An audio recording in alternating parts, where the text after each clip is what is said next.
ಭಗವದ್ಗೀತೆಯ 13ನೇ ಅಧ್ಯಾಯದಲ್ಲಿ ಭಗವಂತನ ಪರಬ್ರಹ್ಮ ಸ್ವರೂಪವನ್ನು ವಿವರಿಸಿದಂಥ ಶ್ಲೋಕಗಳನ್ನು ಅಧ್ಯಯನ ಮಾಡ್ತಾ ಇದ್ದೇವೆ. ಕೃಷ್ಣ ಇಲ್ಲಿ ತನಕ ಭಗವಂತ ಎಲ್ಲ ಕಡೆ ಇದ್ದಾನೆ, ಆತ ನಮ್ಮ ಒಳಗೂ ಹೊರಗೂ ತುಂಬಿದ್ದಾನೆ, ಆತನಿಗೆ ಆರಂಭವೂ ಇಲ್ಲ ಅಂತ್ಯವೂ ಇಲ್ಲ,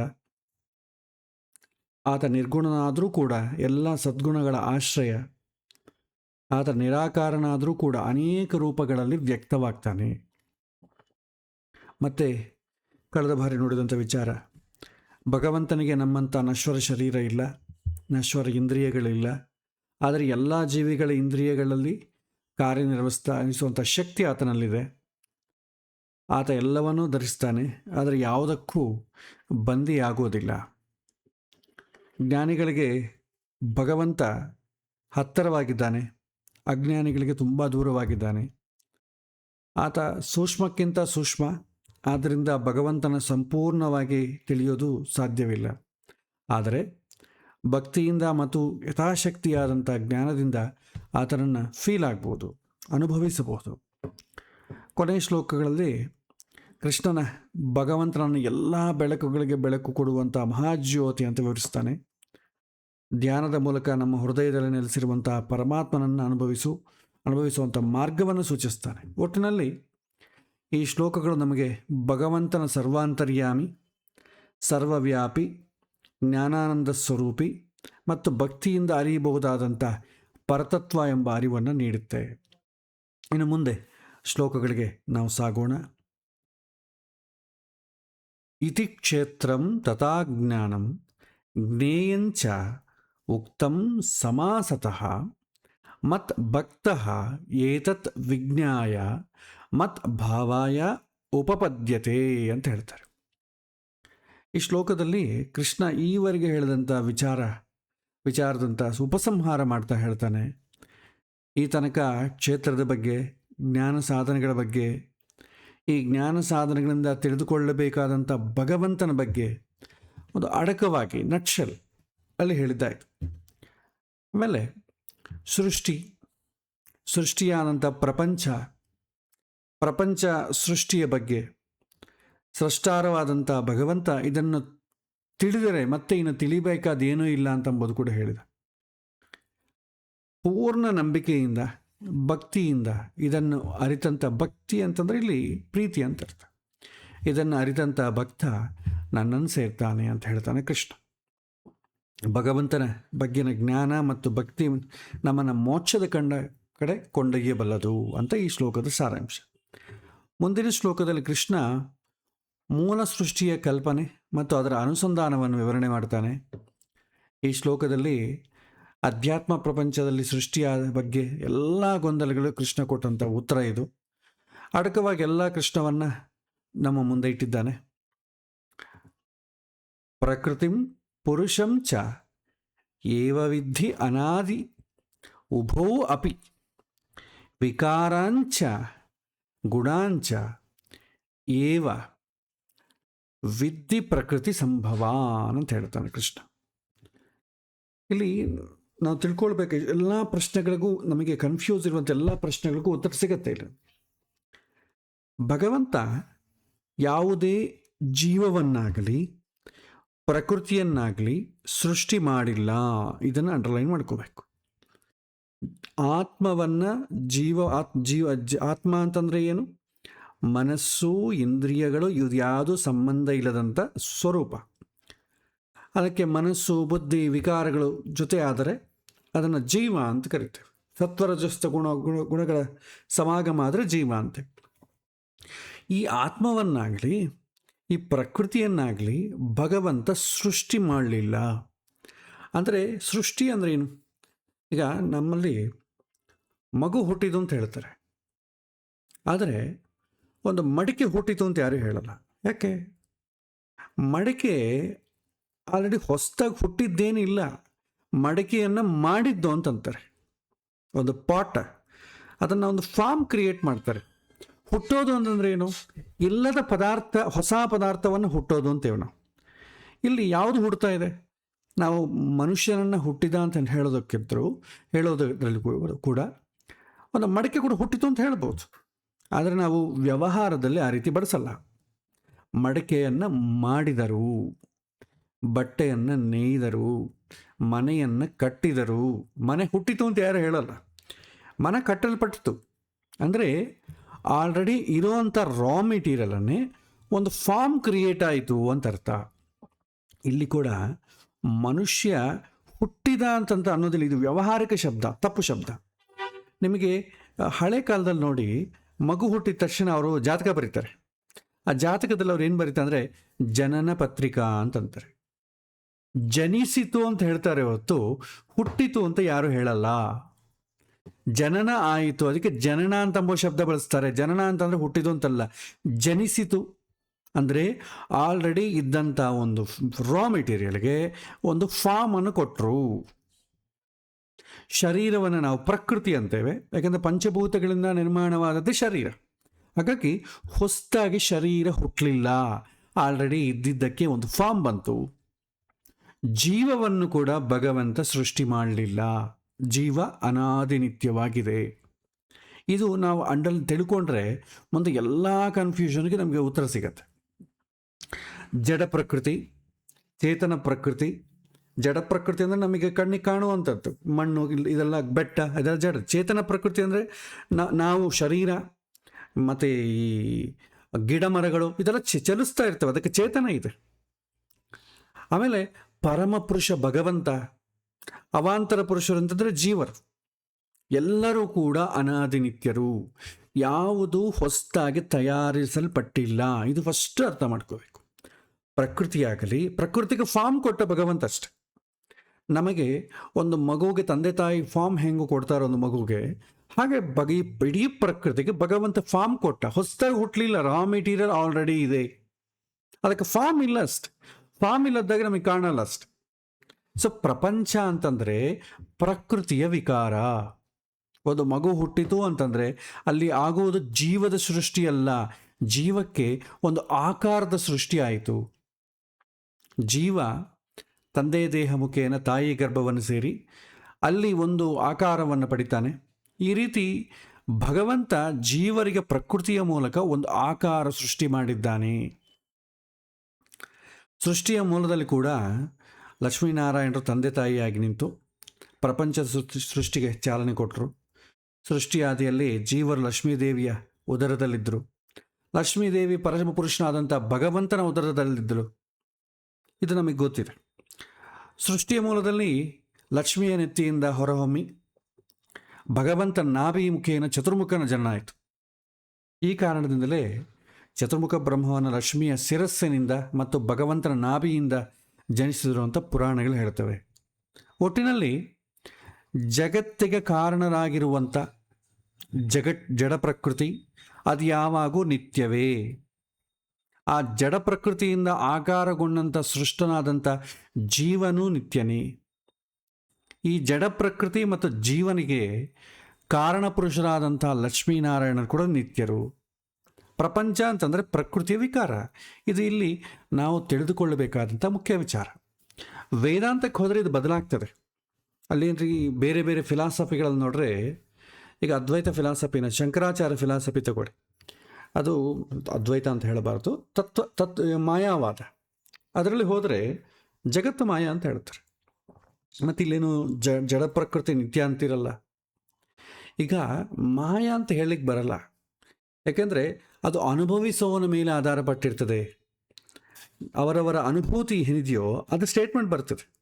ಮಿಥ್ಯ ಅಂತಂದರೆ ಈ ಜೀವನಿಗೆ ಸಾಧನೆ ಮಾಡಿಕೊಳ್ಳಲಿಕ್ಕೆ ಪರ್ಮನೆಂಟಾಗಿ ಈ ಜಗತ್ತಿದೆ ಅಂತಂಬೋದು ಮಿಥ್ಯ, ಅದು ಕರೆಕ್ಟ್.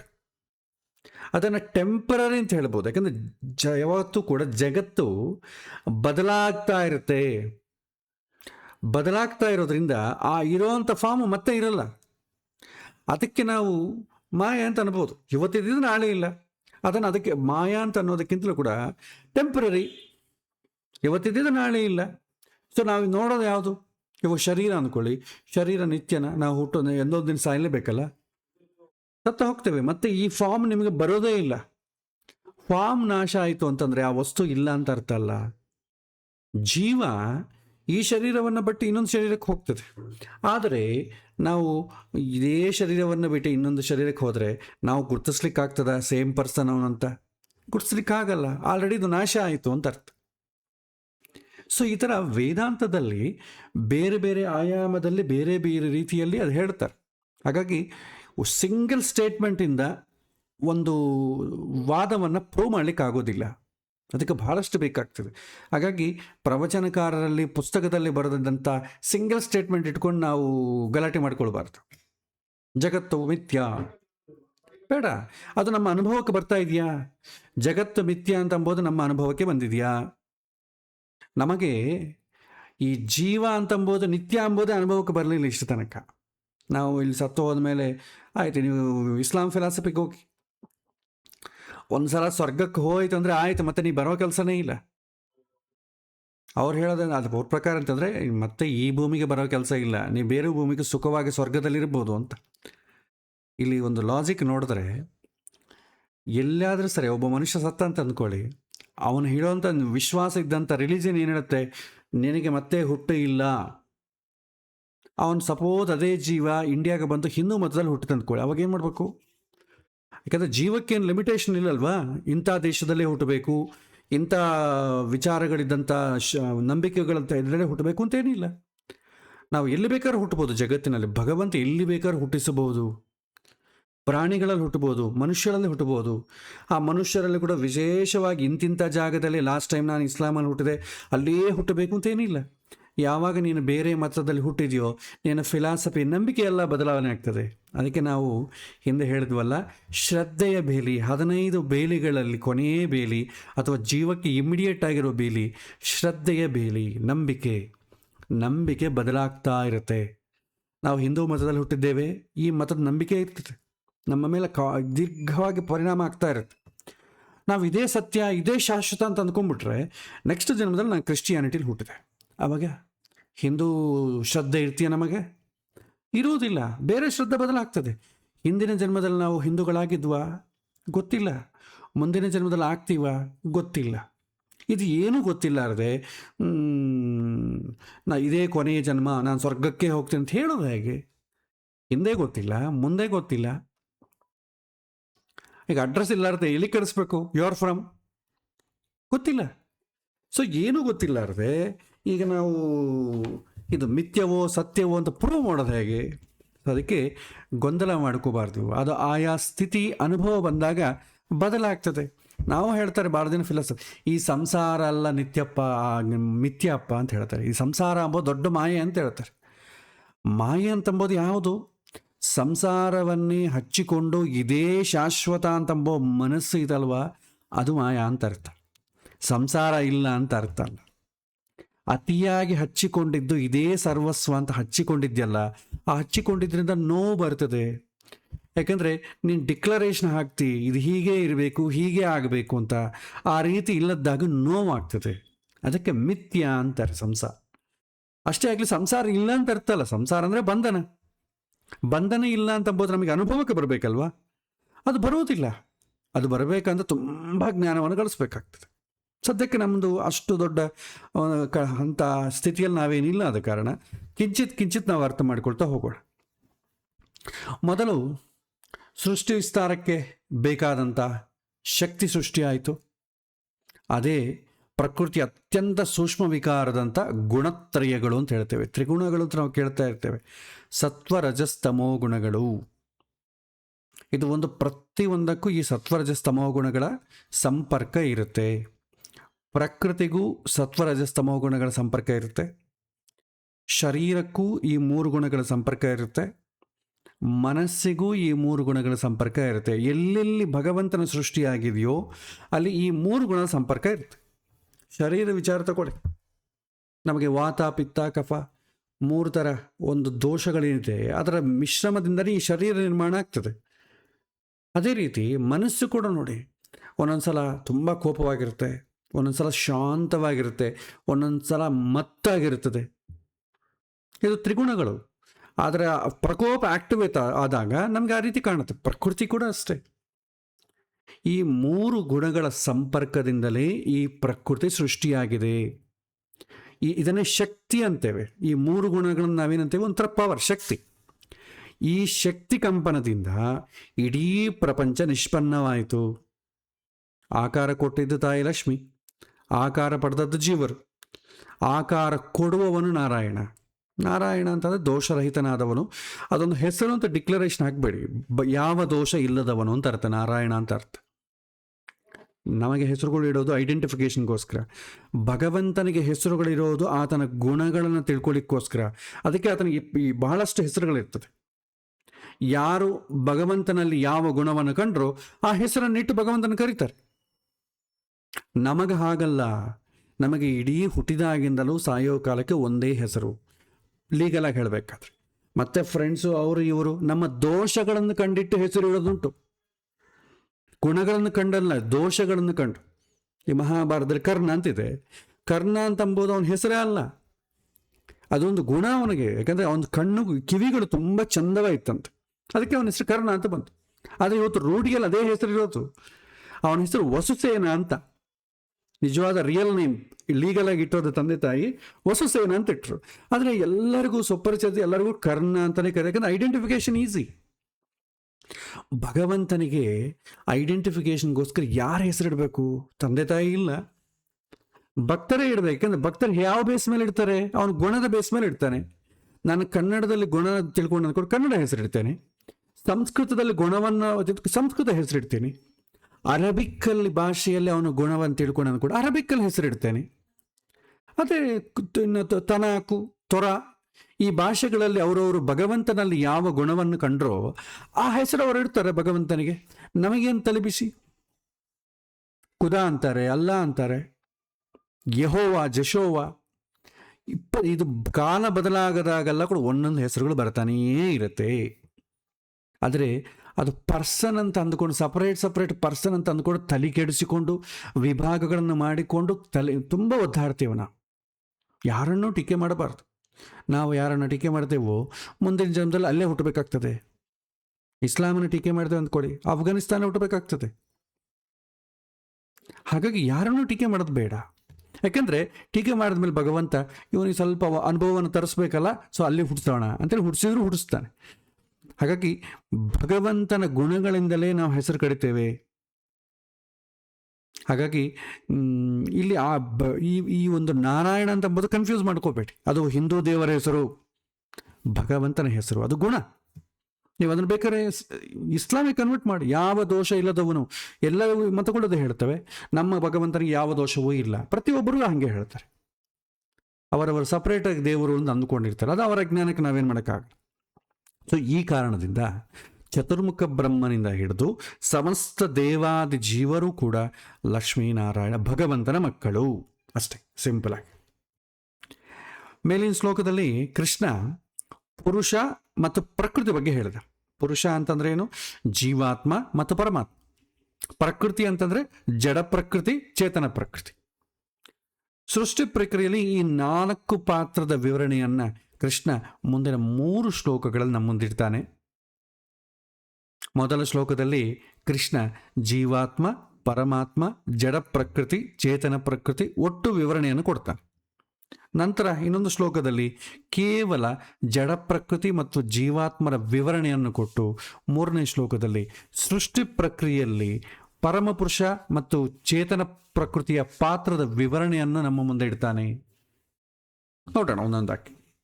ತುಂಬ ಚೆನ್ನಾಗಿರುತ್ತೆ. ಯಾಕಂದರೆ ಜಗತ್ತಿನ ಬಗ್ಗೆ, ನಮ್ಮ ಬಗ್ಗೆ, ಭಗವಂತನ ಬಗ್ಗೆ ತಿಳ್ಕೊಳ್ಳಾರ್ದೆ ನಮ್ಮ ಒಳಗೆ ಜ್ಞಾನ ಅರಿಯುವುದಿಲ್ಲ, ತಿಳ್ಕೊಳ್ಳಿಕ್ಕಾಗೋದಿಲ್ಲ. ಸಮಾಜದಲ್ಲಿ ತುಂಬ ಕನ್ಫ್ಯೂಸ್ ಆಗುತ್ತೆ. ತಿಳ್ಕೊಳ್ಳೋಂಥ ನಮಗೆ ಎಷ್ಟು ಅರ್ಥ ಆಗುತ್ತೋ ಅಷ್ಟಕ್ಕೆ ತಿಳ್ಕೊಳ್ಳೋಂಥ ಪ್ರಯತ್ನವನ್ನು ಮಾಡು.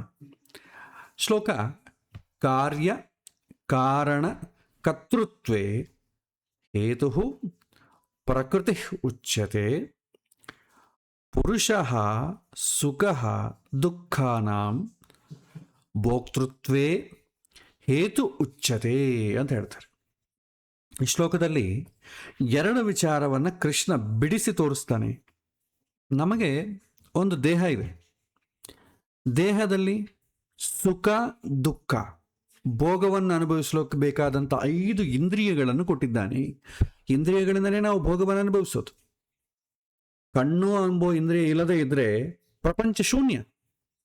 ಒಂದು ಸುಂದರವಾದಂಥ ಬೆಟ್ಟವನ್ನು ನೋಡ್ಲಿಕ್ಕಾಗಲ್ಲ, ಮಧುರವಾದಂಥ ಯಾವುದೋ ಒಂದು ಹೂವನ್ನು ನೋಡ್ಲಿಕ್ಕಾಗಲ್ಲ, ಜಲಪಾತವನ್ನು ನೋಡ್ಲಿಕ್ಕಾಗಲ್ಲ, ನಾವು ಇಷ್ಟಪಡುವಂಥ ವ್ಯಕ್ತಿಯನ್ನೇ ನೋಡ್ಲಿಕ್ಕಾಗಲ್ಲ.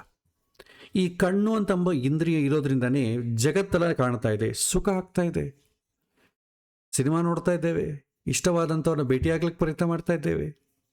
ಅಷ್ಟೆಲ್ಲ ಯಾಕೆ ಇವತ್ತಿನ ಜನ್ರೇಷನ್ ಹೇಳಬೇಕಾದ್ರೆ, ದಿನ ಬೆಳಗ್ಗೆದ್ದು ಸೆಲ್ ಫೋನ್ ತೊಗೊಂಡು ಸ್ವೈಪ್ ಮಾಡ್ಕೊತ ಕೂಡಬೇಕಾದ್ರೆ ಫಸ್ಟ್ ಕಣ್ಣು ಅಂತಂಬ ಇಂದ್ರಿಯ ಬೇಕಲ್ವಾ? ಕಣ್ಣು ಅಂತಂಬೋ ಇಂದ್ರಿಯ ಇದ್ದರಿಂದಲೇ ನಮಗೆ ಹೊರಗಿನ ಸುಖ, ಬಾಹ್ಯ ಸುಖ ನಿಮಗೆ ಅನುಭವಕ್ಕೆ ಬರ್ತಾ ಇದೆ. ಕಣ್ಣಿಲ್ಲ ಅಂತ ಅಂದ್ಕೊಳ್ಳಿ, ಪಾಪ ಅವನು ಮೊಬೈಲ್ ಫೋನನ್ನು ಏನು ಸ್ವೈಪ್ ಮಾಡಬೇಕು? ಹಾಗಾಗಿ ಪ್ರತಿಯೊಂದು ಇಂದ್ರಿಯಗಳು ಅಷ್ಟೇ, ಅದಿರೋದ್ರಿಂದನೇ ನಾವು ಸುಖವನ್ನು ನಾವು ಎಕ್ಸ್ಟ್ರಾಕ್ಟ್ ಮಾಡ್ತಾ ಇದ್ದೇವೆ. ದೇಹ ಸುಖ ಫೀಲ್ ಆಗೋದೇ ಇಂದ್ರಿಯಗಳ ಮೂಲಕ. ಕಣ್ಣು, ಕಿವಿ, ಬಾಯಿ, ಕಾಲಿನಿಂದ ಯಾರಿಗಾನ ಸುಖ ಇದು ಗೊತ್ತುಂಟ? ಕಾಲು ಎಲ್ಬೇಕಾದ್ರೆ ಹೋಗ್ಬೋದು, ಕಾಲಿಂದ ಈ ಥರ ಸುಖ ಆಗಿದೆ ಇಲ್ಲ, ಉದರದಿಂದ ಸುಖ ಆಗಿದೆ. ರುಚಿ ನಮಗೆ ಸುಖ ಕೊಡ್ತದೆ ಅಷ್ಟೇ ಆಗಲಿ, ಹೊಟ್ಟೆ ಹೋದಂಥ ಆಹಾರ ನಮಗೆ ಸುಖ ಕೊಡೋದಿಲ್ಲ. ಇನ್ನು ರುಚಿ ಜಾಸ್ತಿ ಆಯ್ತು ಅಂದ್ಕೊಳ್ಳಿ, ಒಳಗೆ ಜಾಸ್ತಿ ಹೋಯ್ತು ಅಂದ್ಕೊಳ್ಳಿ, ಅದು ದುಃಖ ಆಗ್ತದೆ. ಅಂದರೆ ಸುಖ ದುಃಖ ಎರಡೂ ಕೊಡೋದು ಇಂದ್ರಿಯಗಳೇ. ಇಷ್ಟವಾದದ್ದು ತೋರಿಸಿದ್ರೆ ಸುಖ, ದುಃಖವಾದದ್ದು ತೋರಿಸಿದ್ರೆ ದುಃಖ.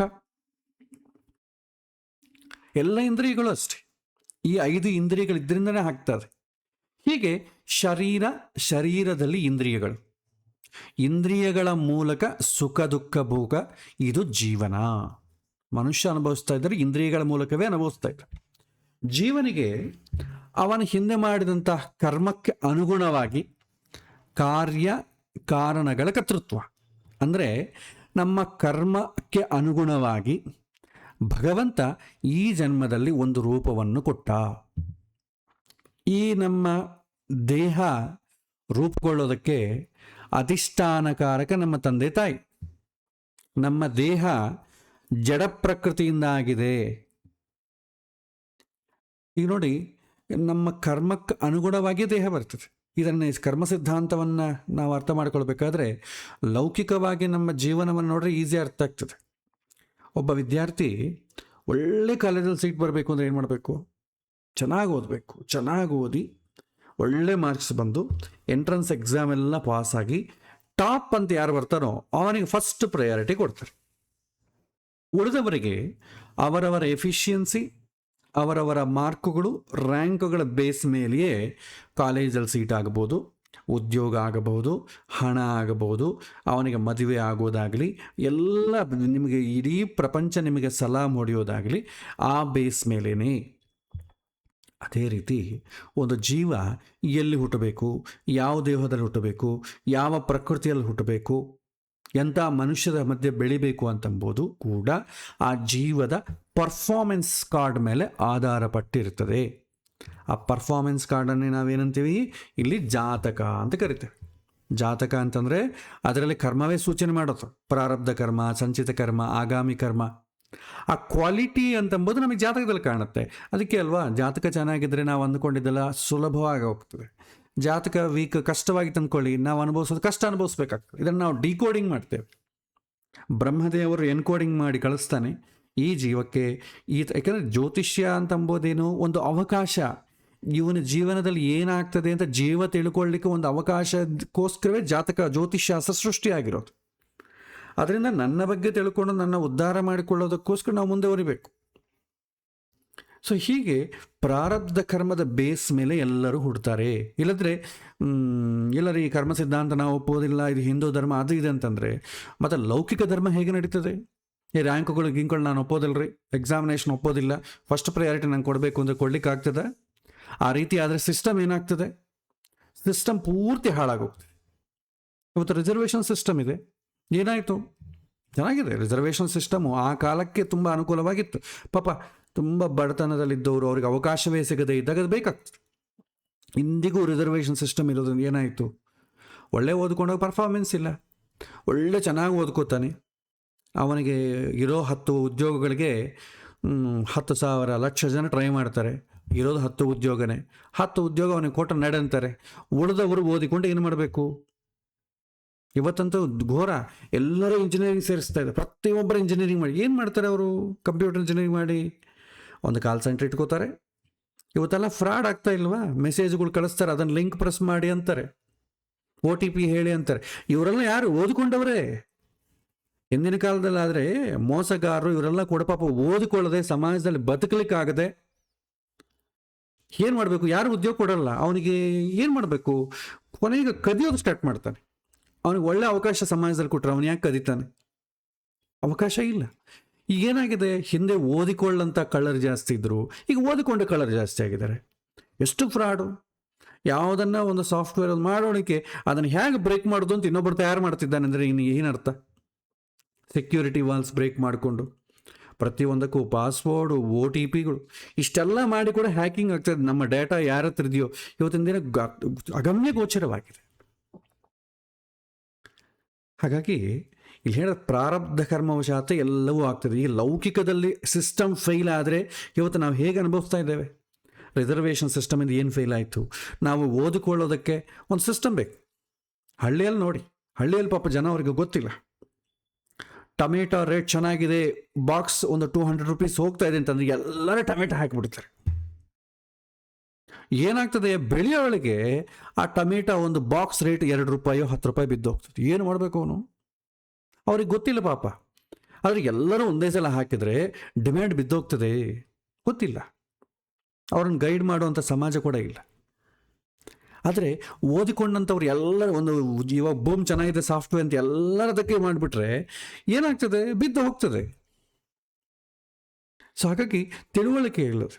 ಸೊ ಈ ಒಂದು ಸಿಸ್ಟಮ್ ಸರಿಯಾಗಿ ಪಾಲನೆ ಮಾಡಿದ್ರೆ ಹೇಗಿದೆಯೋ ನಮಗೆ ಇಲ್ಲೇ ಅರ್ಥ ಆಗ್ತದೆ. ಅಂಥದ್ದು ಒಂದು ಜೀವ ಎಲ್ಲಿ ಹುಟ್ಟಬೇಕು, ಯಾವ ಥರ ಇದು ಮಾಡ್ಕೋಬೇಕು, ಅವನ ಪರ್ಫಾರ್ಮೆನ್ಸ್ ಏನು, ಇದು ಸಿಸ್ಟಮ್ ಇಲ್ಲದ್ರೆ ಹೆಂಗಿರ್ತದೆ?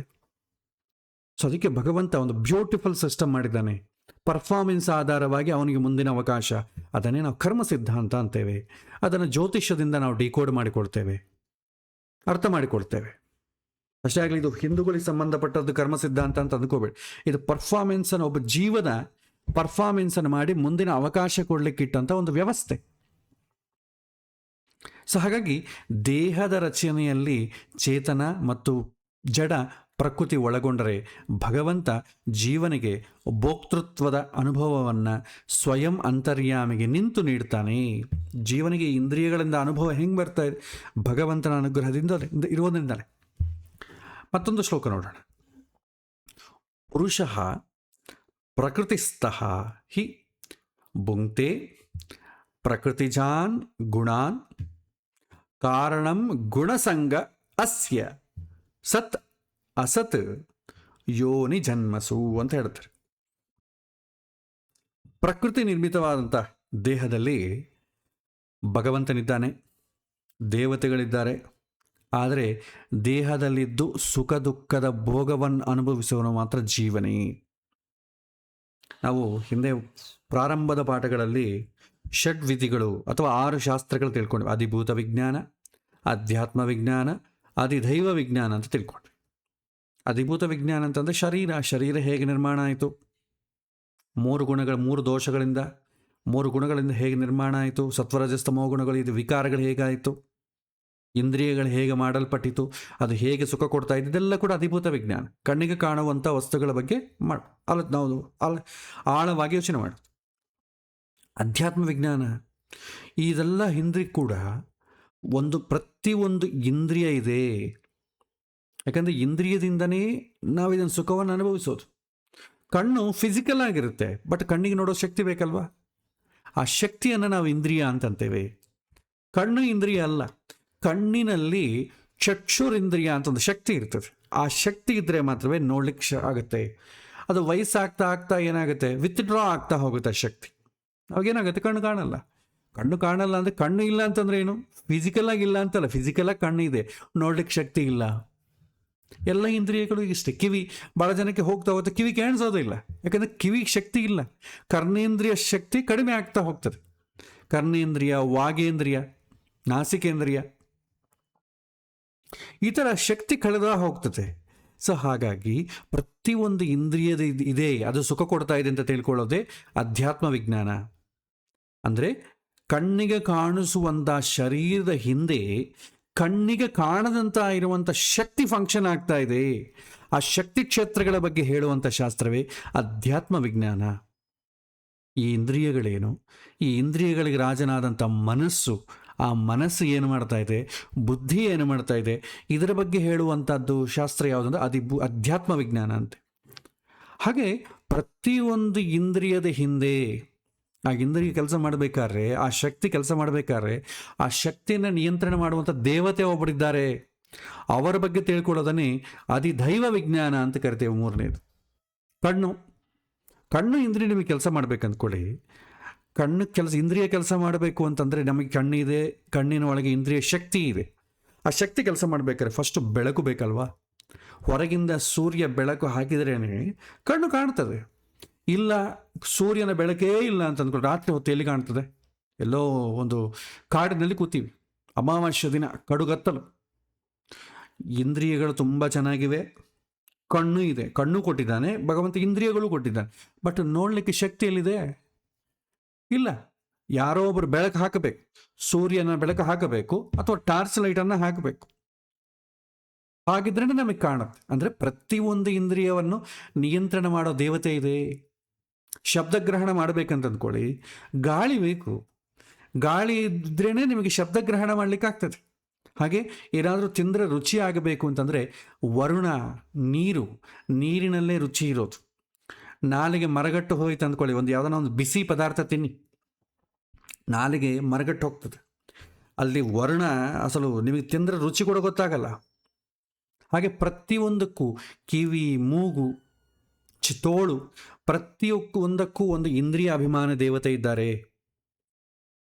ಅದು ನಾವು ತಿಳ್ಕೊಳ್ಬೇಕು. ಸೊ ಪ್ರಕೃತಿ ನಿರ್ಮಿತವಾದಂಥ ದೇಹದಲ್ಲಿ ಭಗವಂತ ಇದ್ದಾನೆ, ದೇವತೆಗಳಿದ್ದಾರೆ. ಅಧಿದೈವ ವಿಜ್ಞಾನದಲ್ಲಿ ಪ್ರತಿಯೊಂದು ಇಂದ್ರಿಯದಿಂದ ದೇವತೆ ಇದ್ದಾರೆ ಅಂತ ತಿಳ್ಕೊಳ್ತೀವೋ, ಅದು ಯಜ್ಞ ವಿಜ್ಞಾನ. ಈ ಇಂದ್ರಿಯಗಳನ್ನು ಆಪರೇಟ್ ಮಾಡುವಂಥ ಈ ದೇವತೆಗಳ ಮೇಲೆ ಒಬ್ಬ ಕೋಆರ್ಡಿನೇಟರ್ ಇದ್ದಾನೆ. ಇವರು ಯಾರು ಸಿಕ್ಕಿದಂಗೆ ಹಂಗೆ ಮಾಡ್ರೆ ಹೆಂಗೆ? ಈಗ ಕಣ್ಣಿನಲ್ಲಿ ಡಸ್ಟ್ ಬೀಳುತ್ತೆ ಅಂತ ಮಾಡಿ ಇಮಿಡಿಯೇಟ್ಲಿ ಕೈ ಬಂದು ನಾವು ಅಡ್ಡ ಇಟ್ಕೊಳ್ತೇವೆ. ಕೈಗೆ ಅಭಿಮಾನ ದೇವತೆ ಇಂದ್ರ, ಕಣ್ಣಿಗೆ ಅಭಿಮಾನ ದೇವತೆ ಸೂರ್ಯ. ಇವರಿಬ್ಬರ ಮಧ್ಯೆ ಈ ರೀತಿ ಕೋಆರ್ಡಿನೇಷನ್ ಇರಬೇಕಂದ್ರೆ ಹೂ ಈಸ್ ದ ಕೋಆರ್ಡಿನೇಟರ್? ಅದು ಭಗವಂತ. ಅದು ಯಜ್ಞ ವಿಜ್ಞಾನ ಅಂತೀವಿ. ಇಡೀ ನನ್ನ ದೇಹದ ಮೇಲೆ ಭಗವಂತ ಹೇಗೆ ಕೆಲಸ ಮಾಡಿಸ್ತಾ ಇದ್ದಾನೋ, ಇಡೀ ಪ್ರಕೃತಿಯಲ್ಲಿರುವಂಥ ಸಮಸ್ತ ಜೀವರಾಶಿಗಳಲ್ಲೂ ಇದೇ ಥರ ಭಗವಂತ ಫಂಕ್ಷನಿಂಗ್ ಮಾಡಿಸ್ತಿದ್ದಾನೆ. ಬ್ರಹ್ಮ ವಿಜ್ಞಾನ ಅಂತೆ. ಕೊನೆಗೆ ಯಾಕೆ ಮಾಡಿಸ್ತಾ ಇದ್ದಾನೆ? ಒಬ್ಬರ ಹತ್ರ ಹಾಗೆ ಯಾಕೆ ಮಾಡಿಸಿದ, ಇನ್ನೊಬ್ಬರ ಹತ್ರ ಹೀಗೆ ಯಾಕೆ ಮಾಡಿಸಿದ, ಇದರ ಬಗ್ಗೆ ತಿಳ್ಕೊಳ್ಳುವಂಥ ವಿಜ್ಞಾನವೇ ಕೊನೆಯದಾಗಿ ಕರ್ಮ ವಿಜ್ಞಾನ ಅಂತೇವೆ. ಇದು ಕೂಡ ಷಡ್ವಿಧಿಗಳು ಕೂಡ ಭಗವದ್ಗೀತೆಯಲ್ಲೇ ಬರ್ತದೆ. ಆದರೆ ದೇಹದಲ್ಲಿ ಸುಖ ದುಃಖ ಭೋಗವನ್ನು ಅನುಭವಿಸುವವನು ಮಾತ್ರ ಜೀವ. ಇದೇನ್ರಿ ಇದು ಯಾಕಿದು? ಈಗ ಮನೆಯಲ್ಲಿ ಹೋಮ ಮಾಡ್ತೇವೆ, ಪೌರೋಹಿತರು ಬಂದು ಹೋಮ ಮಾಡಿಸ್ತಾರೆ. ಮಾಡಿಸಿದ್ದು ಯಾರು? ಪೌರೋಹಿತರು. ಫಲ ಬರೋದು ಯಾರಿಗೆ? ಯಜಮಾನನಿಗೆ. ಯಜಮಾನ ಏನು ಕೆಲಸ ಮಾಡಲಿಲ್ಲ, ಪೌರೋಹಿತರು ಮಾಡಿಸಿದ್ದು. ಯಾಕಂದ್ರೆ ಈತನಿಗೋಸ್ಕರ ಮಾಡಿಸಿದ್ದು. ಹಾಗಾಗಿ ಯಾರಿಗೋಸ್ಕರ ಮಾಡಿಸ್ತಾರೋ ಅವರಿಗೆ ಫಲ ಬರುತ್ತೆ. ಸೊ ಪೌರೋಹಿತರು ಅವರಿಗೋಸ್ಕರ ಮಾಡಿಕೊಂಡಿಲ್ಲ, ಇವರಿಗೆ ಹಿತ ಆಗಬೇಕು ಅಂತ ಇವರ ಮೂಲಕ ಭಗವಂತನಿಗೆ ರಿಕ್ವೆಸ್ಟ್ ಅನ್ನ ಒಂದು ಸಿಸ್ಟಮ್ಯಾಟಿಕ್ ಆಗಿ ತಲುಪಿಸಿದರು. ಅವರು ಶ್ರದ್ಧೆಯಿಂದ ಕೂತು ರಿಕ್ವೆಸ್ಟ್ ಮಾಡಿಕೊಂಡರು. ಫಲ ಯಾರಿಗೆ ಬರುತ್ತೆ? ಯಜಮಾನನಿಗೆ ಬರುತ್ತೆ. ಪುರೋಹಿತರು ದುಡ್ಡು ತೊಗೊಂಡು ಹೋಗ್ಬಿಡ್ತಾರೆ. ಅವರೇನು ನನಗೆ ಯಾಕೆ ಬರಲಿಲ್ಲ, ನಾನೆಲ್ಲ ಹೋಮ ಮಾಡಿದ್ದು, ಇದರಲ್ಲಿ ನನಗೂ ಪಾಲು ಬೇಕು, ಈ ಥರ ಅವ್ರು ಆಲೋಚನೆ ಮಾಡಲ್ಲ. ಸಂಭಾವನೆ ಬಂತ ಹೋಗ್ತಾ ಇರ್ತಾರೆ. ಫಲ ಬರೋದು ಇವರಿಗೆ. ಅದೇ ರೀತಿ ಶರೀರದಲ್ಲಿ ಪ್ರತಿಯೊಂದು ಇಂದ್ರಿಯ ಹಿಂದೆ ಒಂದು ಅಭಿಮಾನ ದೇವತೆ ಇದ್ದರು. ಆ ಅಭಿಮಾನ ದೇವತೆಗಳ ಮೇಲೆ ಭಗವಂತನಿದ್ರು. ಅದರ ಸುಖ ದುಃಖ ಅನುಭವ ಯಾರಿಗಾಗತ್ತೆ ಅಂದರೆ ಜೀವಗಾಗತ್ತೆ. ಅದನ್ನು ಅನುಭವಿಸೋದು ಜೀವ. ಆಮೇಲೆ ದೇಹ ಪ್ರಕೃತಿಯ ಗುಣದಿಂದ ನಿರ್ಮಾಣ ಆಗಿರ್ತದೆ. ಜೀವ ತನ್ನ ಸ್ವಭಾವಕ್ಕೆ ಅನುಗುಣವಾಗಿ, ಪೂರ್ವಜನ್ಮದ ಕರ್ಮಪರದಕ್ಕೆ ಅನುಗುಣವಾಗಿ ಈ ಜನ್ಮದಲ್ಲಿ ದೇಹವನ್ನು ಪಡಿತಾನೆ. ಇದನ್ನು ಅಂಡರ್ಲೈನ್ ಮಾಡ್ಕೊಳ್ಳಿ. ಸ್ವಭಾವಕ್ಕನುಗುಣವಾಗಿ. ಸ್ವಭಾವ ಅಂತಂದರೆ ಭಾಳ ಜನ ಕನ್ಫ್ಯೂಸ್ ಮಾಡಿಕೊಳ್ಳೋದು ಏನಂತಂದರೆ, ಲೌಕಿಕವಾಗಿ ವ್ಯವಹಾರದಲ್ಲಿ ನಾವು ನೋಡ್ತೀವಲ್ಲ, ಸ್ವಭಾವ ಅಂದರೆ ಒಂದು ಗುಣ, ಅದೊಂದು ಕೊಡ್ತೇವೆ. ಆತ್ಮದ ಗುಣವನ್ನು ಎಕ್ಸ್ಪೀರಿಯನ್ಸ್ ಆಗೋದಕ್ಕೆ ತುಂಬ ಕಷ್ಟ. ಮನಸ್ಸಿನ ಗುಣ ಬೇರೆ, ಬುದ್ಧಿಯ ಗುಣ ಬೇರೆ, ಆತ್ಮದ ಗುಣ ಬೇರೆ. ಆತ್ಮಕ್ಕೊಂದು ಗುಣ ಇರ್ತದೆ, ಅದನ್ನೇ ಒಂದು ಸ್ವಭಾವ ಅಂತ ಕರಿತೇವೆ. 3-4 ಥರ ಗುಣ ಇರ್ತದೆ. ಏನಂತಂದರೆ ಬ್ರಾಹ್ಮಣ, ಕ್ಷತ್ರಿಯ, ವೈಶ್ಯ, ಶೂದ್ರ. ಚಾತುರ್ವರ್ಣಗಳು ಅಂತ ಹೇಳ್ತೀವಲ್ಲ, ಇದು ಆತ್ಮದ ಸ್ವಭಾವ. ಕನ್ಫ್ಯೂಸ್ ಮಾಡಿಕೊಳ್ಬೇಡಿ. ಇದು ಮನಸ್ಸಿನ ಸ್ವಭಾವ ಅಲ್ಲ, ಬುದ್ಧಿನ ಸ್ವಭಾವ ಅಲ್ಲ, ದೇಹದ ಸ್ವಭಾವ ಅಷ್ಟಕ್ಕಂತೂ ಅಲ್ವೇ ಅಲ್ಲ. ಇದು ಆತ್ಮದ ಸ್ವಭಾವ. ಯಾಕ್ರಿ ಆತ್ಮದ ಸ್ವಭಾವ? ನೋಡಿ, ಕೆಲವಿನ ಜೀವಗಳಿಗೆ ಅವರಿಗೆ ಇಷ್ಟ ಯಾವುದಿರುತ್ತೆ, ಎಕ್ಸ್ಕ್ಲೂಸಿವ್ ಕ್ವಾಲಿಟಿ. ನಾನು ಇದಕ್ಕೊಂದು ಎಂದು ಹೇಳುವಂಥ ಎಕ್ಸಾಂಪಲೇ ಮತ್ತೆ ಕೋಟ್ ಮಾಡ್ತೀನಿ. 4 ಜನ ವಿದ್ಯಾರ್ಥಿಗಳು ವಾಟರ್ ಫಾಲ್ಸಿಗೆ ಹೋದ್ರು ನೋಡಲಿಕ್ಕೆ. ಒಬ್ಬ ವಿದ್ಯಾರ್ಥಿಗೆ ಅನಿಸುತ್ತೆ, ಎಷ್ಟು ಚೆನ್ನಾಗಿದೆ ವಾಟರ್ ಫಾಲ್ಸ್ ಇದೆ, ಎಷ್ಟು ಪ್ರಶಾಂತವಾಗಿದೆ, ಇಲ್ಲಿ ಸ್ವಲ್ಪ ಹೊತ್ತು ಧ್ಯಾನ ಮಾಡ್ಕೋಬೇಕು ಅಂತ ಅನಿಸುತ್ತೆ. ಇನ್ನೊಬ್ಬ ವಿದ್ಯಾರ್ಥಿಗೆ ಏನನ್ಸುತ್ತೆ, ಇಲ್ಲಿ ದೊಡ್ಡ ಒಂದು ಬೆಂಗಲ ಕಟ್ಕೊಂಡ್ಬಿಟ್ಟು ಅಲ್ಲೊಂದು ಚೇರ್ ಹಾಕ್ಕೊಂಡು ಬೆಳಗ್ಗೆ ನಾನು ಅದನ್ನು ನೋಡ್ತಾ ಇರಬೇಕು, ಆನಂದ ಪಡಬೇಕು ಅಂತ ಅನಿಸುತ್ತೆ. 3ನೇ ವಿದ್ಯಾರ್ಥಿಗೆ ಏನನ್ಸುತ್ತೆ, ಎಷ್ಟು ಚೆನ್ನಾಗಿದೆ, ಇಲ್ಲೊಂದು ಲಾಡ್ಜ್ ಕಟ್ಬಿಡೋಣ, ಒಂದು ದೇವಸ್ಥಾನವೋ ಮಠವೋ ಕಟ್ಬಿಟ್ರೆ ಇಲ್ಲಿ ನೋಡಲಿಕ್ಕೆ ಬಂದವರ ಜೊತೆ ಎಲ್ಲ ನಾವು ದುಡ್ಡು ಮಾಡ್ಬೋದಲ್ಲ ಅಂತಂಬುದು ಅನಿಸುತ್ತೆ ಅವನಿಗೆ. 4ನೇವರೆಗೆ ಏನಿಸುತ್ತೆ, ಎಷ್ಟು ಚೆನ್ನಾಗಿದೆ ಜಲಪಾತ, ಇದ್ರ ಕೆಳಗೆ ಕೂತ್ಕೊಂಡು ಸ್ನಾನ ಮಾಡೋಣ ಅಂತ ಅನಿಸುತ್ತೆ. ಈ 4 ಜನಕ್ಕೆ ಈ ಥರ 4 ಥರ ಥಾಟ್ಸ್ ಯಾಕೆ ಬಂತು? ಅದು ಮೂಲಭೂತವಾದ ಗುಣ. 4 ಜನ ಒಂದೇ ವಾಟರ್ ಫಾಲ್ಸ್ ನೋಡಿದ್ರು ಕೂಡ 4 ಜನಕ್ಕೂ 4 ಥರ ಅನುಭವ ಆಗ್ತದೆ. ಅದನ್ನೇ ನಾವೇನಂತೀವಿ, ಆತ್ಮದ ಸ್ವಭಾವ ಅಂತೇವೆ. ನೀವು ಯಾವ ವಾತಾವರಣಕ್ಕೆ ಹೋಗಿ ಏನೇ ಕೆಲಸ ಮಾಡಿ ಯಾವ ಕರ್ಮದಲ್ಲಿ ಮಾಡಿರೂ ಕೂಡ ಆತ್ಮದ ಸ್ವಭಾವ ಏನಿದೆ ಅದಕ್ಕನುಗುಣವಾಗಿ ಅವನು ಆಲೋಚನೆ ಮಾಡ್ತಾನೆ. ಅದಾಗತ್ತೋ ಇಲ್ಲೋ ಬೇರೆ ವಿಷಯ. ಎಲ್ಲರಿಗೂ ಜ್ಞಾನವನ್ನು ಗಳಿಸಿ ನಾನು ಭಗವಂತನನ್ನು ತಿಳಿಬೇಕು ಅಂತಿರ್ತದೆ. ಆದರೆ ಸಂಸಾರ ತಾಪತ್ರಗಳಿಂದ ಉದ್ಯೋಗಗಳು ಮಾಡ್ಕೊಂಡಿರ್ತೇವೆ, ಅದು ಬೇರೆ ವಿಚಾರ. ಬಟ್ ಒಳಗಿನ ಸ್ವಭಾವ ಅಂತೂ ಇದಲ್ವಾ, ಅದು ಎಕ್ಸ್ಪ್ರೆಸ್ ಆಗದೇ ಇರ್ಬೋದು. ಬಟ್ ನಮ್ಮ ಆಲೋಚನೆಗಳೆಲ್ಲ ಕೂಡ ಆತ್ಮದ ಸ್ವಭಾವದಿಂದಲೇ ನಡೀತದೆ. ನನಗೆ ಯಾವುದೇ ಇಷ್ಟ ಆದರೂ ಕೂಡ ಈ 4 ಪ್ಯಾರಾಮೀಟರ್ಸಲ್ಲೇ ನಡೀತದೆ. ಹಾಗಾಗಿ ಸ್ವಭಾವ ಅಂತಂಬೋದು ನಾವು ಈ ಥರ ಎಕ್ಸ್ಪ್ರೆಸ್ ಮಾಡ್ತೇವೆ. ಯಾರಿಗೆ ಜ್ಞಾನದ ಬಗ್ಗೆ ಆಸಕ್ತಿ ಇದೆ, ಬ್ರಾಹ್ಮಣ ಸ್ವಭಾವ ಅಂತೇವೆ. ಧೈರ್ಯ ಇದ್ದು ಸಮಾಜದ ರಕ್ಷಣೆಗೆ ನಿಲ್ಲಬೇಕು ಅಂತಂತಾನೆ ಕ್ಷತ್ರಿಯ ಸ್ವಭಾವ ಅಂತೇವೆ. ಸಮಾಜಕ್ಕೆ ಬೇಕಾದಂಥ ಒಂದು ಪ್ರೊಡಕ್ಷನ್ ಮಾಡಿ ಎಲ್ಲರಿಗೂ ಕೂಡ ವಿತರಣೆ ಮಾಡಬೇಕು ಅಂತಂಬೋದು ವೈಶ್ಯ ಸ್ವಭಾವ, ಅಥವಾ ದುಡ್ಡು ಗಣನೆ ಮಾಡಬೇಕು, ವ್ಯಾಪಾರ ಮಾಡಬೇಕು ಅಂತಂಬೋ ಗುಣ. ಸುಖ ಪಡಬೇಕು ಅಂತಂಬೋದು ಶೂದ್ರ ಸ್ವಭಾವ. ಈ 4 ಕೂಡ ಎಲ್ಲರಲ್ಲೂ ಇರುತ್ತೆ, ಬ್ರಾಹ್ಮಣನಲ್ಲೂ ಇರುತ್ತೆ, ಎಲ್ಲರಲ್ಲೂ ಇರುತ್ತೆ. ಯಾವ ಗುಣ ಜಾಸ್ತಿ ಪ್ರಮಾಣದಲ್ಲಿ ಇರ್ತೀಯೋ ಅವನನ್ನು ಎಕ್ಸ್ಕ್ಲೂಸಿವ್ ಆಗಿ ಆವ ವರ್ಗದಲ್ಲಿ ಸೇರಿಸ್ತಾರೆ. ಪ್ರತಿಯೊಬ್ಬರಿಗೂ ಕೂಡ ಬ್ರಾಹ್ಮಣ, ಕ್ಷತ್ರಿಯ, ವೈಶ್ಯ, ಶೂದ್ರ ಈ 4 ಗುಣಗಳು ಪ್ರತಿಯೊಬ್ಬರಲ್ಲೂ ಇರ್ತದೆ. ನೋಡಿ, ತಂದೆ ಜ್ಞಾನವನ್ನು ಗಳಿಸ್ತಾನೆ, ಮನೆಯನ್ನು ರಕ್ಷಣೆ ಮಾಡ್ತಾನೆ, ಉದ್ಯೋಗ ಮಾಡಿ ಹೋಗ್ತಾನೆ, ವ್ಯಾಪಾರ ಧರ್ಮ, ಮನೆಗೆ ಕೆಲಸವನ್ನು ಮಾಡ್ತಾನೆ. ಈ 4 ಕೆಲಸವನ್ನು ಮಾಡ್ತಾನೆ. ಇದರಲ್ಲಿ ಜಾಸ್ತಿ ಯಾವುದ್ರ ಮಾಡ್ತಾನೆ, ಯಾವುದರ ಮೇಲೆ ಜಾಸ್ತಿ ಆಸಕ್ತಿ ಇದೆ, ಆ ಜಾಸ್ತಿ ಎಂಬುದರ ಮೇಲೆ ಅವನ ಸ್ವಭಾವ ಆಧಾರಪಟ್ಟಿರ್ತದೆ. ಅದಕ್ಕೆ ನಾವು ಸ್ಪೆಸಿಫಿಕ್ ಆಗಿ ಬ್ರಾಹ್ಮಣ, ಕ್ಷತ್ರಿಯ, ವೈಶ್ಯ, ಶೂದ್ರ ಅಂತ ಕರಿತೇವೆ. ಇದು ಆತ್ಮದ ಸ್ವಭಾವ. ಶರೀರದ ಸ್ವಭಾವ ಅಲ್ವೇ ಅಲ್ಲ. ಮನಸ್ಸಿನ ಸ್ವಭಾವ ಬದಲಾಗ್ತಾನೆ ಇರ್ತೇವೆ. ಕೆಲವೊಂದು ಸಮಯದಲ್ಲಿ ನಾವು ತುಂಬ ಜ್ಞಾನಿಗಳಾಗಿ ಓದ್ಕೊಳ್ತಾ ಇರ್ತೇವೆ. ಇನ್ನು ಕೆಲವಿನ ಸಮಯದಲ್ಲಿ ಸಮಾಜನ ರಕ್ಷಣೆ ಮಾಡಬೇಕು ಅಂತ ಒಂದು ದೊಡ್ಡ ಪೋಸ್ಟ್ ಬೇಕು ಅಂತ ಓಡಾಡ್ತೇವೆ, ಮನಿ ಮಾಡಬೇಕು ಅಂತ ಅನ್ಸುತ್ತೆ. ಇನ್ನು ಕೆಲವಿನ ಸಮಯದಲ್ಲಿ ಸುಖ ಪಡಬೇಕು ಅನ್ಸುತ್ತೆ. ಇದು ಬದಲಾಗ್ತಾನೆ ಇರ್ತಿದ್ದು, ಒಂದೇ ಸ್ಟ್ಯಾಂಡರ್ಡ್ ಆಗಿರಲ್ಲ. ಇದು ಮನಸ್ಸಿನ ಸ್ವಭಾವ. ಶರೀರದ ಸ್ವಭಾವ, ಬ್ರಾಹ್ಮಣರ ಮನೆ ಹುಟ್ಟಿದ್ರೆ ಬ್ರಾಹ್ಮಣ, ಕ್ಷತ್ರಿಯರ ಮನೆ ಹುಟ್ಟಿದ್ರೆ ಕ್ಷತ್ರಿಯ. ಇದು ಶರೀರದ ಸ್ವಭಾವ, ವಿಕಾರಗಳಾಗ್ತಾನೆ ಇರ್ತದೆ. ಹಾಗಾಗಿ ಗೊಂದಲ ಮಾಡ್ಕೋಬಾರ್ದು. ಸೊ ಇಲ್ಲಿ ಏನು ಹೇಳ್ತಾರೆ, ದೇಹದ ಪ್ರಕೃತಿ ಗುಣದಿಂದ ನಿರ್ಮಾಣ ಆಗಿರೋದ್ರಿಂದ ಜೀವ ತನ್ನ ಸ್ವಭಾವಕ್ಕನುಗುಣವಾಗಿ, ಪೂರ್ವಜನ್ಮ ಫಲಕ್ಕನುಗುಣವಾಗಿ, ಯಾಕೆಂದರೆ ನನ್ನ ಸ್ವಭಾವ ಏನೋ ಬ್ರಾಹ್ಮಣನೇ, ಆದರೆ ನಾನು ಮಾಡೋ ಕೆಲಸ ಯಾವುದನ್ನ ಆಗಬಹುದು. ಏಕೆಂತಂದರೆ ನಮ್ಮಲ್ಲಿ ಎಲ್ಲ ಗುಣಗಳು ಇರ್ತವಲ್ಲ, ಯಾವುದು ಜಾಸ್ತಿ ಪ್ರಯಾರಿಟಿ ಇರ್ತದೋ ಅದಕ್ಕೆ ಸಂಬಂಧಪಟ್ಟದ್ದು ಆಗ್ತದೆ ಕರ್ಮಗಳು, ಆ್ಯಕ್ಷನ್ ಮೂಲಕ. ಆದರೆ ಕೆಲವೊಮ್ಮೆ ಬೇರೆ ಗುಣಗಳಿಂದ ಕೂಡ ಕೆಲಸ ಮಾಡಿರ್ತೀವಿ, ಅದಕ್ಕೂ ಕೂಡ ಕರ್ಮ ಬರ್ತದಲ್ವ. ಅದರ ಫಲ ಈ ಸಲ ಮಾಡಿದ್ದು ಬರೋ ಜನ್ಮಕ್ಕೆ. ಇವತ್ತು ಎಕ್ಸಾಮ್ ಬರ್ತೀವಿ, ರಿಸಲ್ಟ್ ಬಂತು, ಆ ರಿಸಲ್ಟಿನ ಫಲ ಅನುಭವಿಸೋದು ಯಾವಾಗ? ನೆಕ್ಸ್ಟ್ ಜನ್ಮಕ್ಕೆ, ನೆಕ್ಸ್ಟ್ ಕ್ಲಾಸಲ್ಲಿ. ಹೀಗೆ ಈ ವರ್ಷ ಚೆನ್ನಾಗಿ ಓದ್ಕೊಂಡ್ರೆ ಅದರ ಫಲ ನೆಕ್ಸ್ಟ್ ಕ್ಲಾಸಲ್ಲಿ ಬರ್ತದೆ. ಆ ಕ್ಲಾಸಲ್ಲಿ ಚೆನ್ನಾಗಿ ಓದ್ಕೊಂಡ್ರೆ ಮುಂದೆ ಈ ರೀತಿ ಒಂದೊಂದು ಕ್ಲಾಸ್ ಈಗ ಹಂತ ಹಂತವಾಗಿ ಹೋದ್ರೇ ಅವನು ಎಲ್ಲ ಓದನ್ನು ಮುಗಿಸಿ ಉದ್ಯೋಗಕ್ಕೆ ಬೇಕಾದಂಥ ರೀತಿಯಲ್ಲಿ ತಯಾರಾಗ್ತಾನೆ. ಜೀವದ ಒಂದು ಪ್ರಯಾಣವೂ ಇಷ್ಟೇ. ಪ್ರತಿಯೊಂದು ಜನ್ಮದಲ್ಲಿ ಕರ್ಮವನ್ನು ಮಾಡ್ತಾನೆ, ಆ ಕರ್ಮವನ್ನು ತಿಳ್ಕೊಳ್ತಾನೆ, ರಿಫೈನ್ ಮಾಡ್ಕೊಳ್ತಾನೆ, ಅಗೈನ್ ಕರ್ಮವನ್ನು ಮಾಡ್ತಾನೆ, ಅನುಭವಿಸ್ತಾನೆ. ಈ ಥರ ಮಾಡಿಕೊಂಡೇ ಮುಂದಕ್ಕೆ ಹೋಗೋದು. ಒಂದು ವರ್ಷ ಚೆನ್ನಾಗಿ ಓದಿಲ್ಲ ಅಂದ್ಕೊಳ್ಳಿ, ಫೇಲ್ ಆಗ್ತಾನೆ. ಮತ್ತೆ ನೆಕ್ಸ್ಟ್ ಆಪ್ಷನ್ ಇದೆ, ಮತ್ತೆ ಚೆನ್ನಾಗಿ ಓದ್ಕೊಂಡು ಸಪ್ಲಿಮೆಂಟ್ರಿ ಕೊಡ್ತಾರೆ, ಮತ್ತೆ ಪಾಸಾಗಿ ಮುಂದಕ್ಕೆ ಹೋಗ್ತಾನೆ. ಜೀವನ ಪರಿಸ್ಥಿತಿ ಇದೆ. ಪುಣ್ಯ ಅಂತಂದರೆ ಉದ್ಧಾರ, ಪಾಪ ಅಂತಂದರೆ ಇನ್ನೊಂದು ಜನ್ಮ ಇನ್ನೊಂದು ಸಲ ಶಿಕ್ಷಣ ತಗೊಂಡು ರೀಟ್ರೈನಿಂಗ್ ತಗೊಂಡು ಹೋಗುವಂತ ಅರ್ಥ ಅಷ್ಟೆ. ನಮಗೆ ಕಷ್ಟಗಳು ಯಾಕೆ ಬರ್ತವೆ ಅಂತಂದ್ರೆ ರೀಟ್ರೈನ್ ಆಗಲಿಕ್ಕೆ, ಇನ್ನು ನಮ್ಮ ಮನಸ್ಸಿಗೆ ಬುದ್ಧಿಗೆ ಪರಿಪಕ್ವ ಆಗಿಲ್ಲ ಆ ಪ್ರಾಬ್ಲಮನ್ನು ಹ್ಯಾಂಡಲ್ ಮಾಡಲಿಕ್ಕೆ. ಇನ್ನು ಸ್ವಲ್ಪ ಟ್ರೈನ್ ಆಗಲಿ ಅಂತೇಳಿ ಭಗವಂತ ಹಿಂಗೆ ಮಾಡ್ತಾನೆ, ಅವಕಾಶ ಕೊಡ್ತಾನೆ.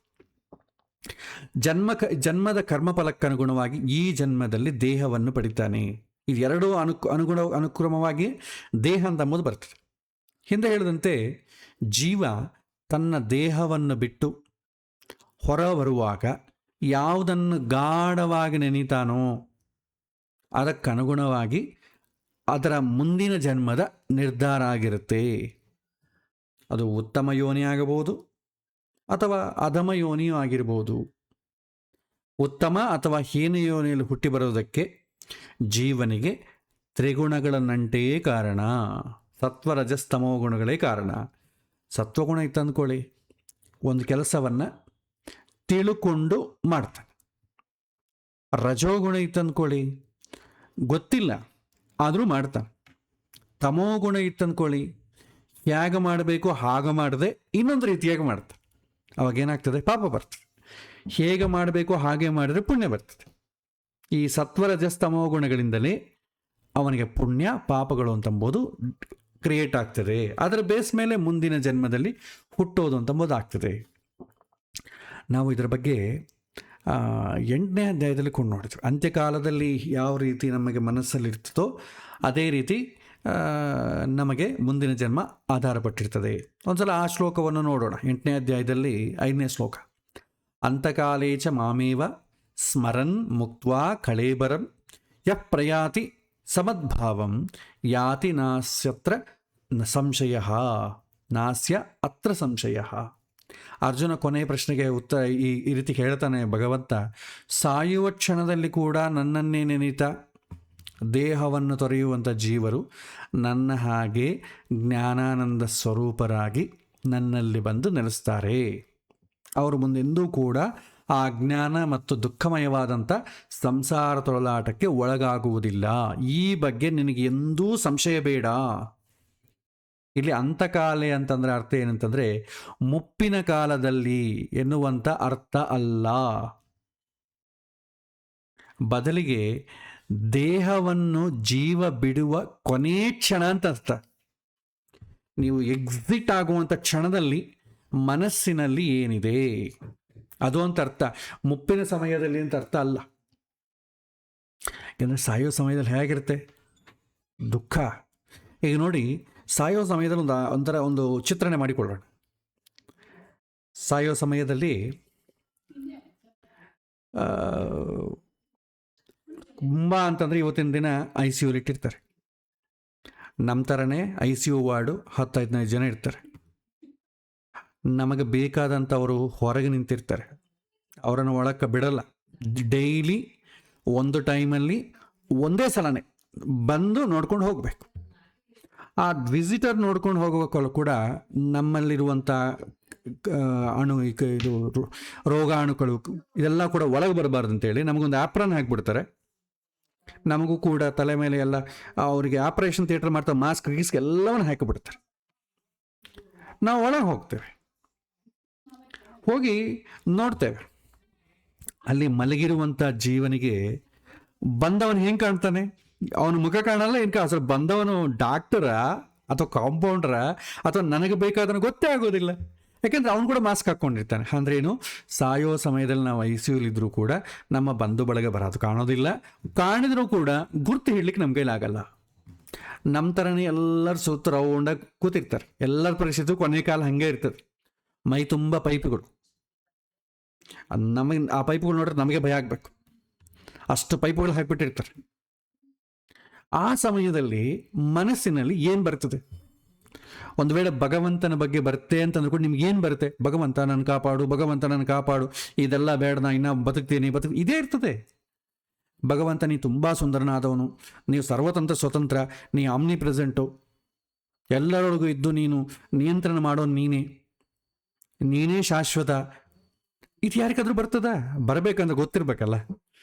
ಏನೋ ಇಡೀ ಜ್ಯೋತಿಷ್ಯ ಭಗವದ್ಗೀತೆಯನ್ನು ಚೆನ್ನಾಗಿ ಓದಿಕೊಂಡು ಪಂಡಿತರು ಕೂಡ ಆ ಸಮಯದಲ್ಲಿ ಬರುತ್ತೆ ಅಂತ ಗ್ಯಾರಂಟಿ ಇಲ್ಲ.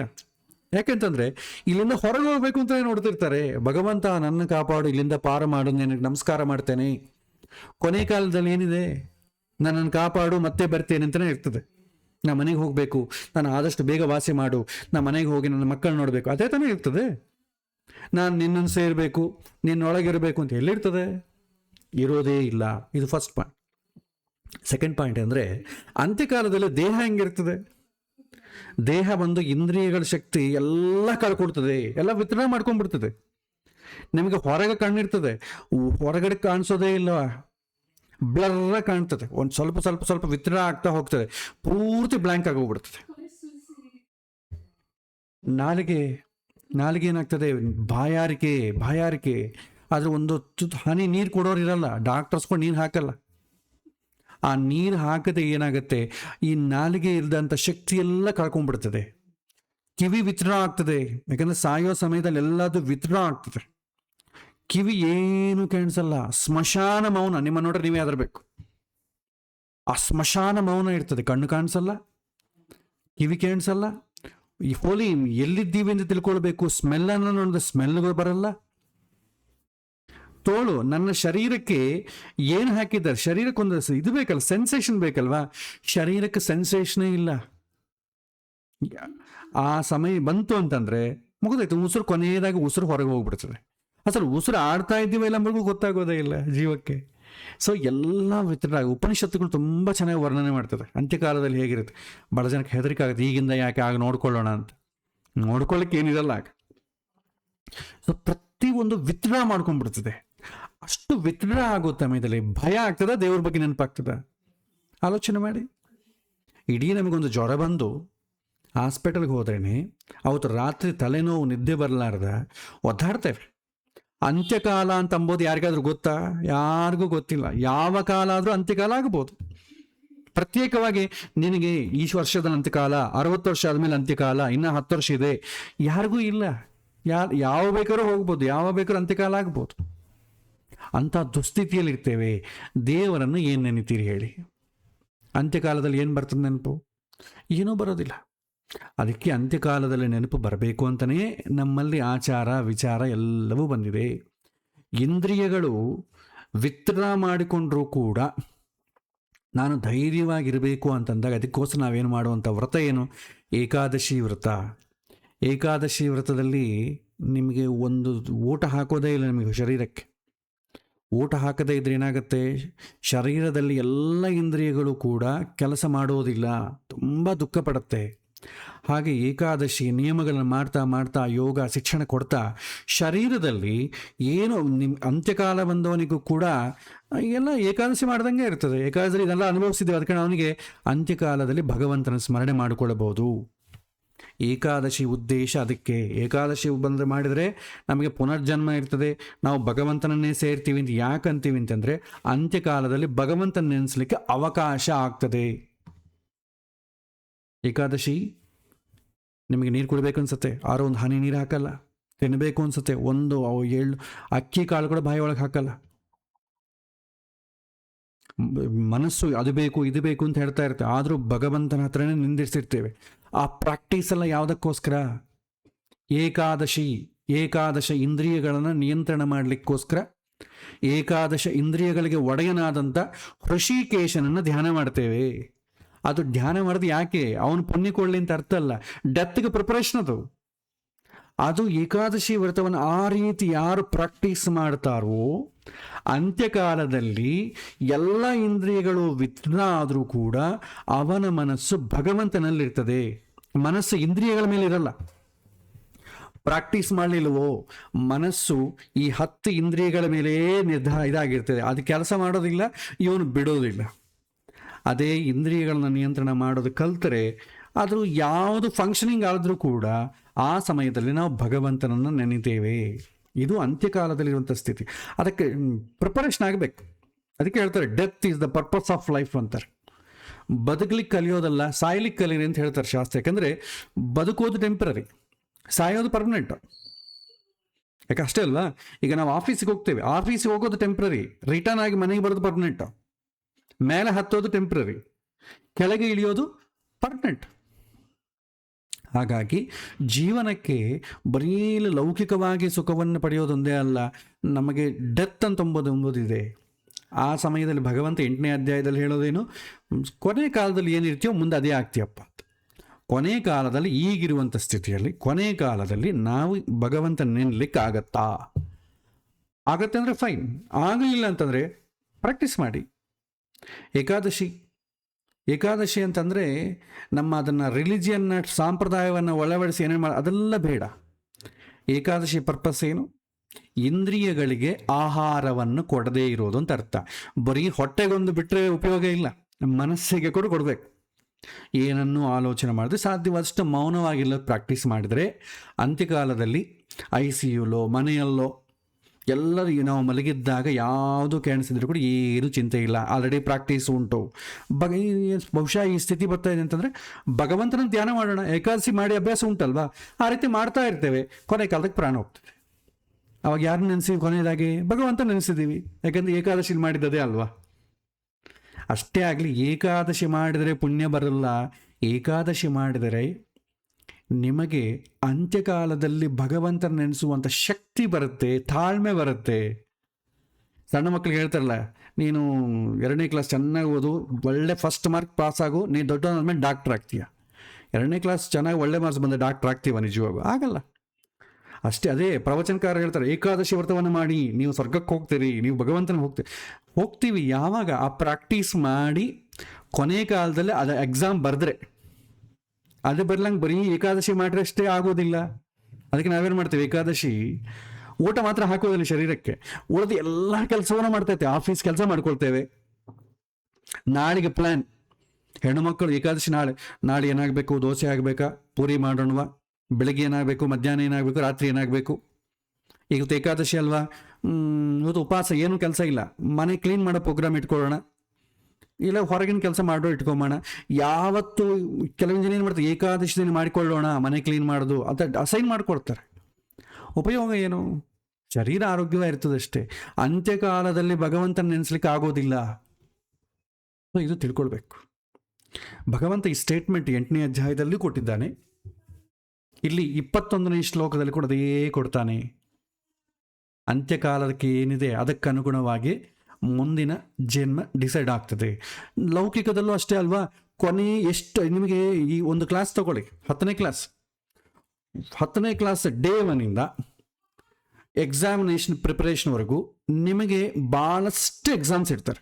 ಅಸೈನ್ಮೆಂಟ್ಸ್ ಇರ್ತಾರೆ, ಯೂನಿಟ್ ಎಕ್ಸಾಮ್ಸ್ ಇರ್ತಾರೆ, ಆಫೇರ್ಲ್ ಎಕ್ಸಾಮ್ಸ್ ಇರ್ತಾರೆ, ನಿಮಗೆ ಫೈನಲ್ ಏನೇನೋ ಎಲ್ಲ ಎಕ್ಸಾಮ್ಸ್ ಇರ್ತಾರೆ.